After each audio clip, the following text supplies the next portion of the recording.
Radhe Radhe friends, कैसे हैं आप सब। आई होप आप सब अच्छे होंगे, स्वस्थ और तंदुरुस्त होंगे।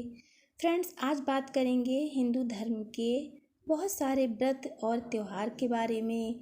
बहुत सारी ऐसी चीज़ें हैं जिनको हिंदू धर्म में पवित्र माना गया है, चाहे वो पेड़ पौधे हों या फिर व्रत और त्यौहार हों। हिंदू धर्म में बहुत सारी चीज़ें वेदों में और शास्त्रों में लिखी हुई हैं जो कि गलत नहीं है। उनका कुछ ना कुछ हमारे जीवन से या पर्यावरण से अच्छा ही संकेत मिलता है और उनका हमारे जीवन में बहुत ही अधिक महत्वपूर्ण उपयोग भी है। हम उनके बिना कुछ भी नहीं है, चाहे वो पेड़ पौधे हों चाहे कुछ भी हो, क्योंकि हिंदू बहुत से पेड़ पौधों की पूजा भी होती है, चाहे वो पीपल का वृक्ष हो, तुलसी का वृक्ष हो, बरगद का वृक्ष हो, नीम का वृक्ष हो। फ्रेंड्स, आपके आसपास भी ऐसे बहुत सारे वृक्ष होंगे जिनकी पूजा की जाती है, क्योंकि उनसे हमारे जीवन का बहुत कुछ अच्छाई जुड़ी होती है, इसीलिए उन वृक्षों की पूजा होती है। बहुत सारे ऐसे पेड़ पौधे होते हैं जो कि औषधि के रूप में हमारे लिए महत्वपूर्ण हैं। उनसे हमारी बहुत सारी बीमारियां ठीक होती हैं, इसीलिए उनको पूजा की जाती है हिंदू धर्म के अनुसार। और वैसे भी बहुत सारे लोग ऐसे हैं जो जड़ी बूटी के रूप में प्रयोग करते हैं, चाहे वो पूजा करें या ना करें, इसीलिए उनकी पूजा अर्चना भी की जाती है। पहले के ज़माने में जो व्यक्ति सोचता था उसे असंभव लगता था, लेकिन जो भी व्यक्ति सोच सकता है, जहाँ तक उसकी सोच जाती है वहाँ तक हर काम संभव है। जैसे कि किसी ज़माने में व्यक्ति सोचता था कि हम यहाँ बैठे हैं और हमारा कोई रिश्तेदार दूर बैठा है, उससे बात करना चाहता है वो, तो उसके घर ही जाकर उससे बात करता था। लेकिन आपको पता होगा पहले ज़माने में भी टेलीपैथी के जरिए लोग यहाँ से वहाँ आपस में बातचीत कर लेते थे। आज भी बात तो कर लेते हैं, लेकिन आज टेलीपैथी नहीं है, लेकिन हमारे पास फ़ोन की सुविधा है।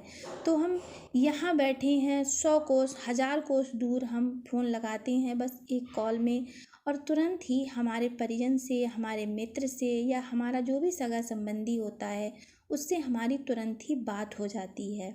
तो ये सब क्या चमत्कार है? नहीं, आज के ज़माने में ये वैज्ञानिक युग है, तो यहाँ पे सारी चीज़ें साइंस से जुड़ी हैं। लेकिन हम किसी समय ऐसा सोचते थे कि ऐसा संभव हो सकता है, उस समय असंभव लगता था, लेकिन आज के ज़माने में वैज्ञानिक युग के माध्यम से सब कुछ संभव है। लेकिन टेलीपैथी के जरिए पहले भी व्यक्ति एक दूसरे से बात कर सकते थे। फ्रेंड्स, आज के समय भी यदि हम किसी से सच्चा प्यार करते हैं, जैसे माता पिता हैं या हमारे कोई भी सगे संबंधी हैं, अगर हम दिल से उनको कुछ भी याद करते हैं या कुछ बोलना चाहते हैं और वो व्यक्ति भी उस वक्त हमें याद कर रहा हो, तो हमारे अंदर भाव तुरंत उत्पन्न हो जाएंगे और कहते हैं ना, हिचकी आने लगती है। तो उस वक्त वो व्यक्ति और यदि हम एक साथ साथ याद करते हैं तो 100% ही उसको वो फीलिंग आने लगेगी या एहसास होने लगेगा कि हाँ, फला व्यक्ति ये बात कह रहा है। आप ऐसा करके देखना। मेरा मानना ही नहीं, बहुत लोगों का, ऋषि मुनियों का मानना है। हमारे शास्त्रों पुराणों में भी ये लिखा है कि अगर हम चाहें तो हम किसी भी व्यक्ति से, अपने सगे संबंधी से बात कर सकते हैं मन की इच्छा से।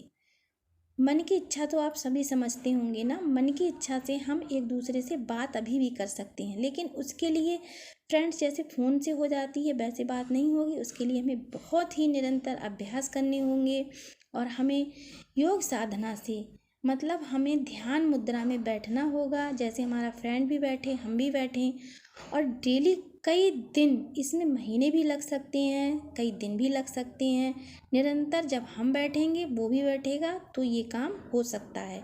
कोई भी कार्य असंभव नहीं है। हमारे ऋषि मुनि पहले यही करते थे, उसी को टेलीपैथी करते थे कि एक जगह से दूसरी जगह व्यक्ति उनसे बात कर लेता था, वो भी ध्यान मुद्रा में रहता था, इधर जो व्यक्ति बात करना चाहता है वो भी, तो दोनों लोग आपस में बातचीत कर सकते थे।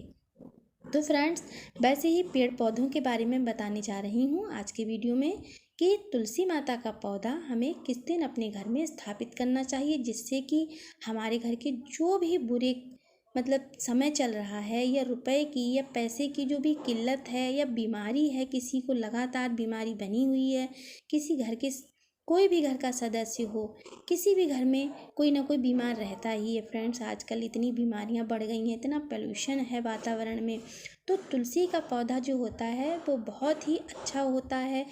हिंदू धर्म में हर घर में तुलसी का पौधा आपको अवश्य मिलेगा। अगर आपके घर में नहीं है, आप लगाना चाहते हैं, तो तुलसी का पौधा आप बुधवार के दिन, हाँ जी, बुधवार के दिन अपने घर में स्थापित कीजिए और हो सके तो घर के आंगन में बीचों बीच उसे लगाइए। लेकिन फ्रेंड्स, शहरों में सबके घर तो बंद होते हैं, आंगन भी कुछ लोगों के घर पे इतना बड़ा नहीं होता, तो हम नहीं लगा सकते हैं। तो आप अपनी छत के ऊपर तुलसी का पौधा ऐसी जगह पे लगाइए जो कि आप अगर चाहें तो उसकी परिक्रमा कर लें। तुलसी के पौधे की नित्य प्रतिदिन परिक्रमा करने से हमें बहुत सारे लाभ मिलते हैं। तुलसी के पास आपको सुबह के समय अगरबत्ती धूप बत्ती आप जो भी करते हैं, जैसे आप डेली पूजा करते हैं, तो तुलसी के पास भी आप पूजा कीजिए। तुलसी माता की पूजा करने से आपको घर में जो भी बुरा वक्त चल रहा है या जो भी अगर कोई बीमारी है किसी को, तो वो सब समाप्त हो जाएगी। और फ्रेंड्स, शाम के समय आपको, संध्या के समय तुलसी माता के पास एक घी का दीपक अवश्य लगाना चाहिए। उससे भी हमारे घर की नेगेटिविटी दूर होती है और तुलसी माता की कृपा प्राप्त होती है। और अगर हमारे घर पे धन का अभाव रहता है तो धन की सारी समस्याएं, धन से जुड़ी जो भी समस्याएं हैं वो सारी की सारी ख़त्म हो जाएंगी। मान लीजिए आपके घर में धन की कमी है और आप ऐसा अगर प्रतिदिन करते हैं, तुलसी माता को एक दीपक देसी घी का लगाइए और उसकी रोज़ पूजा कीजिए। और फ्रेंड्स, हफ्ते में चाहे 1 दिन हो या 2 दिन हो, गुरुवार के दिन आप तुलसी माता के लिए चाहे 1 चम्मच ही कच्चा दूध चढ़ाइए। उस दूध को चढ़ाने से फ्रेंड बहुत ज़बरदस्त फायदे होते हैं। तुलसी माता अधिक प्रसन्न होती हैं और मन चाहा वर प्राप्त होता है।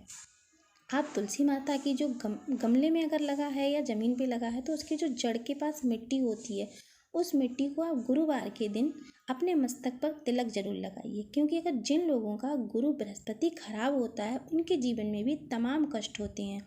तो तिलक लगाने से जो भी समस्या है, गुरु बृहस्पति बहुत मजबूत होते हैं और आपकी सारी समस्याएं खत्म कर देते हैं। तो फ्रेंड्स, आप तुलसी से जुड़ी इन बातों को अवश्य आजमाना और हमें कमेंट करके जय श्री राम अवश्य लिखना।